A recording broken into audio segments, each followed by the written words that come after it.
আমি তোমাকে 10 মিনিট সময় দিলাম, তুমি এর মধ্যে ঘুমাবে, ওকে? আমার ঘুম না আসলে আমি কি করব?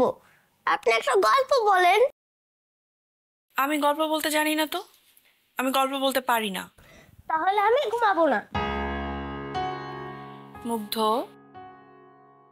তুমি জানো না, তুমি যদি আমার কথা না শোনো তাহলে আমি কতটা রেগে যাই, আমি কতটা সিরিয়াস হয়ে যাই। তুমি আমার কথা শোনো প্লিজ। কোনো কথা নেই। আমি ঘুমাতে পারি একটা শর্তে। আমি দাদা দাদির সাথে ঘুমাতে চাই। দাদা দাদির মাঝখানে ঘুমালে আমার অটোমেটিক ঘুম চলে আসে। আচ্ছা, তুমি তাহলে চাইছো আমি এত রাতে তোমার মাকে ফোন করে ডিস্টার্ব করি, তাই না? না ঘুমালেও ফোন দিবেন? আপনি এমন কেন বলেন তো?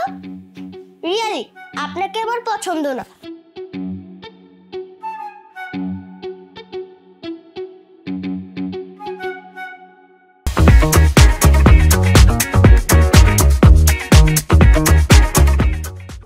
মিন্টু ভাই, তুমি বাড়ি যাবে না?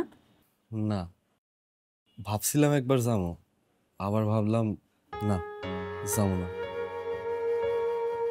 এই ঢাকা শহরে আমার টাকা হারাইছি, এই ঢাকা শহরে আমার টাকা আছে। আমার মায়ের কানের 2টা দুল আমি সুজন কর্মকারের কাছে বিক্রি করে দিছি। অন্তত কিছু না পারি, আমার মায়ের 2টা দুল তো আমার ফেরত দিতে হইব আমার মার, তাই না? হ্যাঁ, একদম তাই। কিন্তু তুমি এই বাসায় কতদিন থাকতে পারবা জানি না। কেন? আমার তো থাকতে কোনো সমস্যা হইতেছে না। আমি তো জাহিদের লগে খুব ভালো আছি একদম। আর ও হ, বুঝতে পারছি, মামা মনে করছে আমার কষ্ট হইতেছে। যুথি, তুমি মামারে গিয়া কইবা আমার থাকতে কোনো কষ্ট হইতেছে না, আমি একদম ঠিক আছি, পারফেক্ট। ভাইয়ার চাকরি হয়েছে।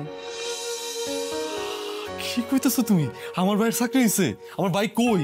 মিষ্টি খাইতে হইব তোরতে।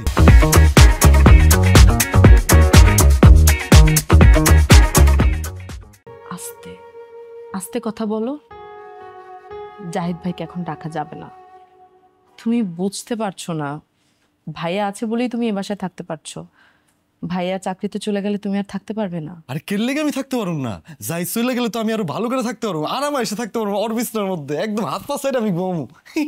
মিন্টু ভাই, তুমি সবকিছু যত সহজ মনে করছো, বিষয়টা অত সহজ না, বুঝলে? কি বুঝুম আর কি বুঝুম না এটাই মাথার মধ্যে ঢুকতেছে না। যাই হোক, আমি আমার ভাই জাহিদের লগে কথা কই। কিন্তু তুমি জাহিদ ভাইয়াকে এই বিষয়ে কোনো কথা বলবা না। আমি বুঝলাম না, আমি আমার ভাইয়ের লগে কথা কমু, এতে আবার বিধি নিষেধ কি এর? আমি বলতে নিষেধ করেছি, তাই তুমি বলবা না, ঠিক আছে? মনে থাকবে? মনে থাকে জানো। ঠিক আছে, যাও।